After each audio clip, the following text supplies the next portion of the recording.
Halo, selamat bergabung di mata pelajaran Kimia Dasar 2 bersama saya, Ibu Amalia.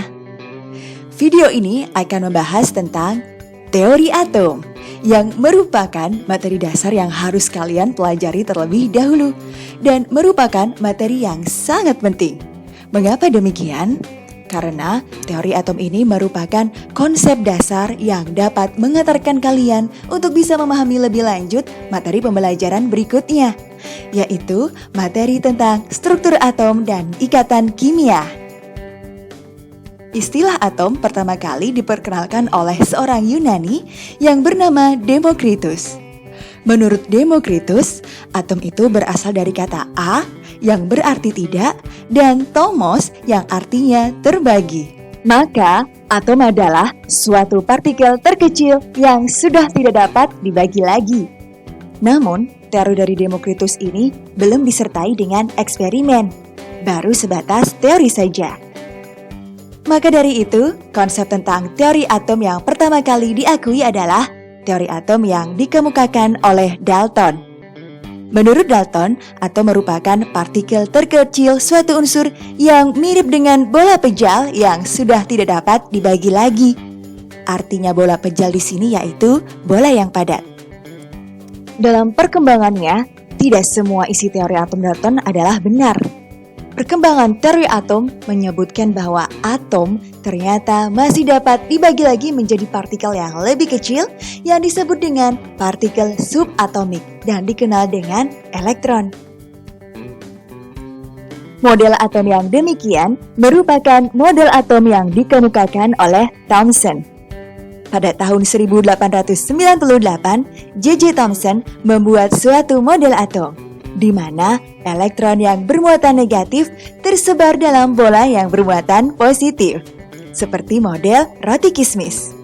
Nah, kismis-kismis di sini diperumpamakan sebagai elektron-elektron, sedangkan roti diperumpamakan sebagai bola bermuatan positif. Pada tahun 1911, ilmuwan asal Inggris yang bernama Ernest Rutherford melakukan suatu percobaan dengan menembakkan sinar alfa pada suatu lempeng tipis. Hasil eksperimen tersebut menggugurkan model atom Thomson.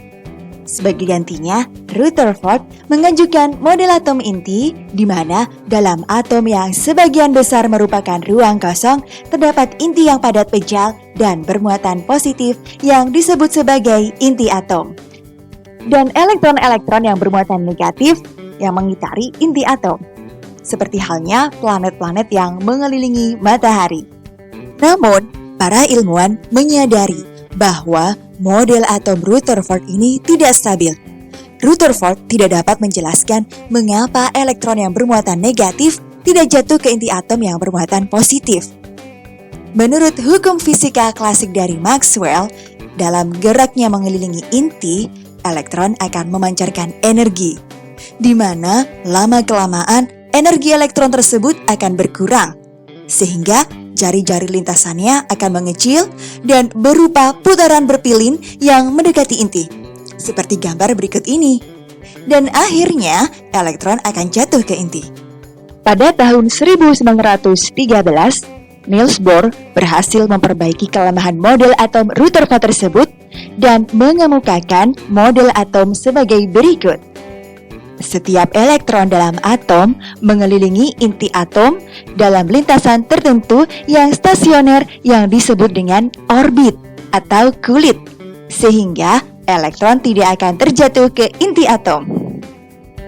Model atom Bohr juga dikenal dengan lintasan tata surya, di mana konsep model atom Bohr inilah yang akan digunakan sebagai acuan dalam menentukan konfigurasi elektron yang akan kita bahas pada pertemuan selanjutnya.